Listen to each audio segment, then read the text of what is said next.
Je suis anthropologue de formation, mais pas n'importe quelle sorte d'anthropologie. Pas de l'anthropologie physique, mais de l'anthropologie sociale et culturelle. Un anthropologue, ça étudie les mœurs et les coutumes des peuples, pour faire simple.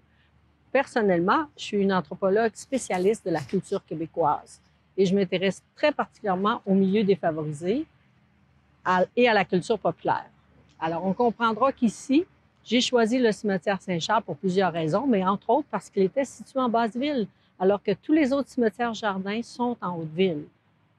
Ensuite, c'est un cimetière qui s'est développé par à-coups.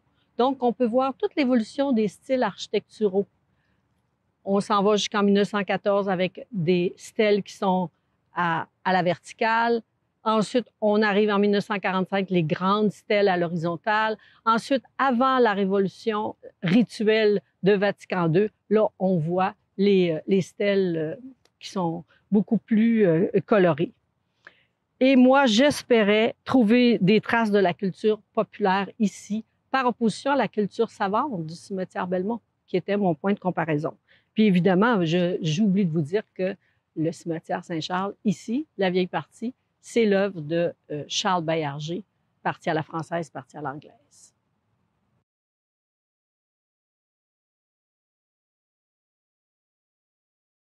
Pour plusieurs raisons. D'abord, c'est un cimetière-jardin qui est situé en basse-ville, avec le Saint-Sauveur qui est juste en face. Les 4 autres cimetières-jardins sont en haute-ville.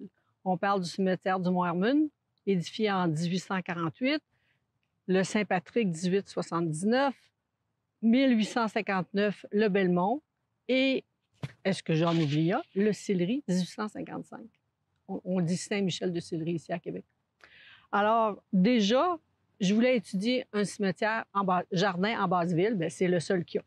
Après, la vieille partie dans laquelle on se trouve ici est ouverte en 1855. Elle est l'œuvre du grand ingénieur et architecte Charles Baillarger. Alors, c'est pas rien.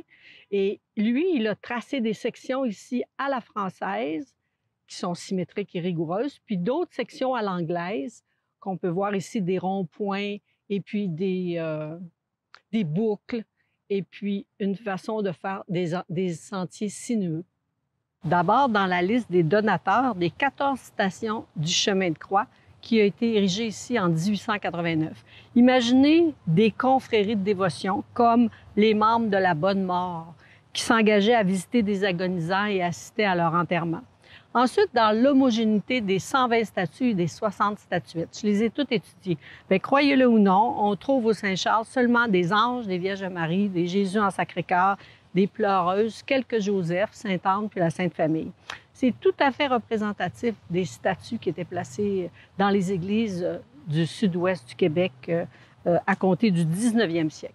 Enfin, dans la place qu'occupent les statues des anges, ce sont ici. Vous savez que dans les cimetières protestants, il n'y a pas d'anges, hein, pratiquement ou très rarement, parce que dans la doctrine protestante, on considère qu'on doit s'adresser directement au Très-Haut, tandis que dans la doctrine catholique, on demande de faire intervenir les anges pour intercéder en notre faveur. Bien, ici, dans le cimetière Saint-Charles, dans toutes les statues, ce sont les anges les plus nombreux.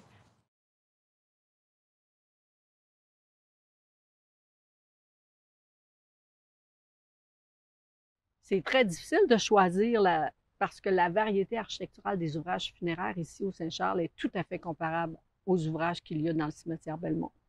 Mais moi, j'ai été attirée particulièrement par cet enclos familial, l'enclos de la famille de Zéphirin Paquette et de son épouse Marie-Louise Hamel, au point que j'ai fait placer sur la première page de mon livre, vous voyez ici, l'ange à la trompette, qui domine leur monument. Tout le monde à Québec connaît l'histoire de Zéphirin Paquette. Il a acheté sa première vache à 18 ans. À 22 ans, c'était le plus important laitier de Québec. Sa femme, Marie-Louise Hamel, vendait des vêtements dans la maison familiale et puis elle faisait plus d'argent que lui. Alors, elle l'a convaincu de se lancer dans ce genre de commerce. Ça veut dire qu'au 20e siècle, c'était l'entreprise commerciale la plus importante de tout le Québec.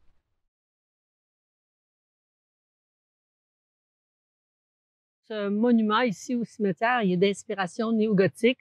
Vous voyez, c'est comme des petites maisons en carré à la base. Ensuite, il y a des ailes. C'est un sablier ailé extrêmement rare que j'ai pas vu du tout dans aucun cimetière européen.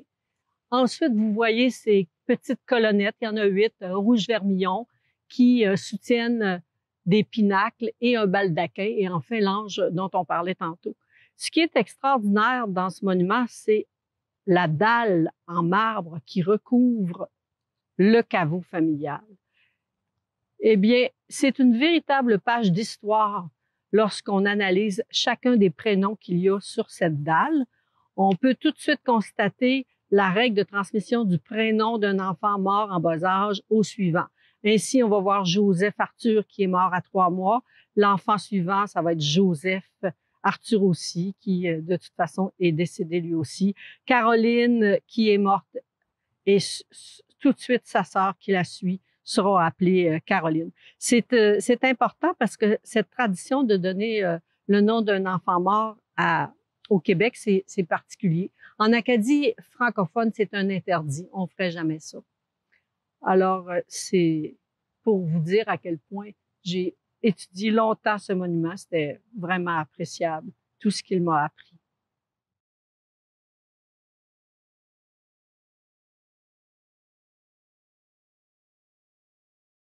Les Chinois qui sont enterrés ici sont ceux qui ont été convertis au catholicisme à Québec.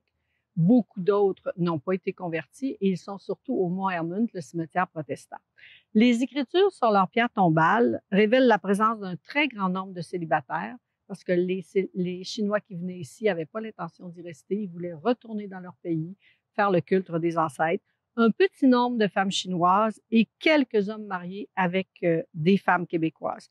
Mais ce qui est merveilleux, c'est si vous analysez toutes ces pierres tombales, il y en a 107, c'est comment ils ont su utiliser les décors végétaux pour illustrer leur culture et leur affection pour les couleurs éclatantes. Moi, je vous invite à vous attarder devant leurs symboles. Ils sont toujours remplis de douceur et puis de simplicité si vous venez à Québec. À ne pas manquer.